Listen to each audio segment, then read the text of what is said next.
Governor Sindh doctor Arshad العباد نے قیام امن کے لیے علماء سے بھرپور کردار ادا کرنے کی اپیل کر دی ہے۔ گورنر ہاؤس کراچی میں جامعہ بنور عالمیہ کے متمم مفتی نعیم اور مولانا طارق جمیل پر مشتمل وقت سے ملاقات میں گورنر نے کہا کہ حکومت کراچی میں قیام امن کے لیے ہر ممکن اقدامات کر رہی ہے، علماء کرام بھی اس سلسلے میں بھرپور کردار ادا کریں۔ اس موقع پر مولانا طارق جمیل کا کہنا تھا کہ زبان تمام فسادات کی جڑ ہے، ہم سب کو مل کر امن کے لیے کام کرنا ہوگا۔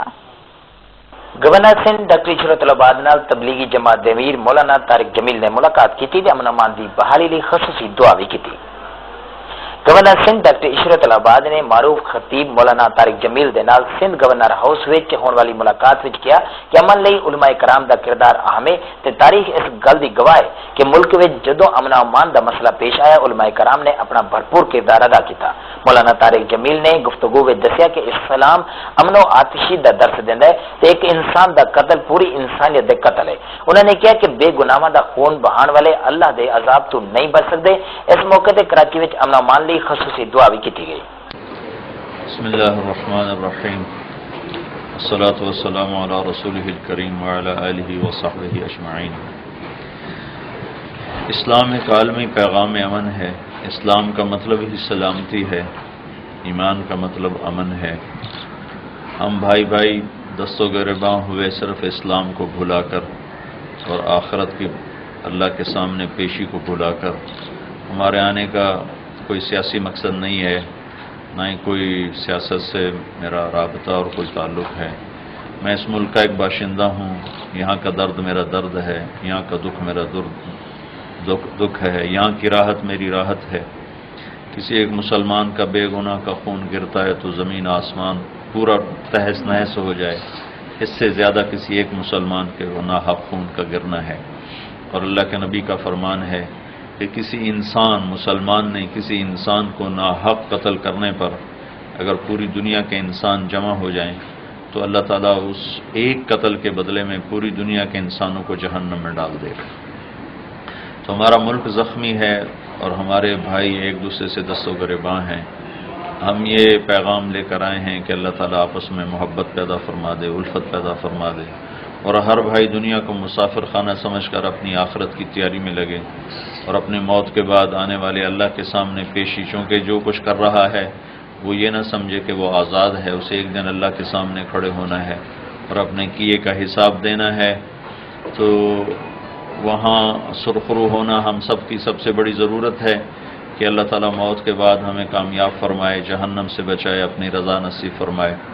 تو ہماری آمد اپنے بھائیوں کی منت ہے، ہمارے ہی بھائی ہیں، مسلمان بڑا قیمتی ہے، کتنا ہی گناہ گار کیوں نہ ہو، اس کے لیے اللہ کے نبی کا آنسو بہا ہے، آپ روئے ہیں، اپنی امت کے لیے تڑپے ہیں، ساری رات آپ نے آنسو بہائے ہیں، اپنی امت کے گناہ گاروں کے لیے بھی روئے ہیں، نیکوں کے لیے بھی روئے ہیں۔ تو اللہ کے محبوب کا امتی کتنا ہی غافل کیوں نہ ہو، اس کے پیچھے اللہ کے نبی کا رونا دھونا ہے۔ تو ہم وہ احساس بیدار کرنے اور اس کو یاد دہانی کے لیے ہماری حاضری ہوئی ہے کہ سب آپس میں پیار محبت سے رہیں، ایک دوسرے کے حقوق پر کوئی ڈاکہ نہ ڈالے۔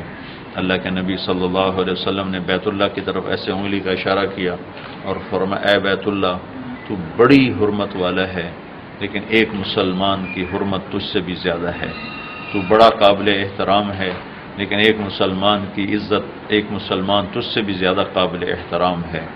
یہ اللہ تعالیٰ کے نبی نے بیت اللہ میں کھڑے ہو کر ایسے انگلی کا اشارہ کر کے ارشاد فرمایا۔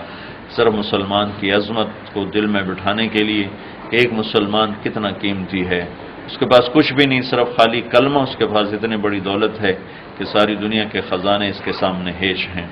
تو مسلمان کا قدردان نہیں رہا اور ایک دوسرے کا گریباں اس کے ہاتھ میں ہے، قتل و غارت کی فضا ہے۔ یہ حکومتوں کے بس کی بات نہیں ہے، یہ ہم سب کے کرنے کا کام ہے، چونکہ ہم اس معاشرے کے صرف حکومت سے مطالبہ کرنا کہ حکومت امن قائم کرے، حکومت امن قائم کرے۔ بے شک حکومت کے فرائض میں ہے امن کو قائم کرنا، لیکن اس ملک کا ہر فرد ذمہ دار ہے کہ وہ امن کے قیام میں کوشش کرے، محنت کرے، اپنی ذمہ داری کا احساس کرے۔ جب ہم سارے مل کر اس کو جب کشتی طوفان میں پھنستی ہے تو سارے مسافر مل کر زور لگاتے ہیں تو اللہ اپنے فضل سے کنارے لگاتا ہے۔ جو اس وقت ہم طوفان میں ہیں، بھنور میں ہیں، اور اللہ سے بہت زیادہ مانگنے کی ضرورت ہے، خاص طور پر رمضان کا مہینہ آ رہا ہے اس میں آپ میڈیا والوں سے بھی کہتا ہوں، آپ بھی صرف فوٹو لینے پر نہ رہیں، آپ بھی اللہ کے دربار میں جھکیں، اللہ کے سامنے روئیں دھوئیں، نمازیں پڑھیں اور اللہ پاک کے اور اللہ کے محبوب کے طریقوں کو زندہ کرنے کی کوشش کریں۔ سارا معاشرہ مل کر یہ کرے گا تو انشاءاللہ اللہ کی ذات سے امید ہے، کرنا تو اللہ نے ہے، ہم کوشش کریں گے میرا اللہ دلوں کو بدل دے گا، تو انشاءاللہ اچھے دن بھی دیکھنے کو اللہ نصیب فرما دے گا۔ شکریہ۔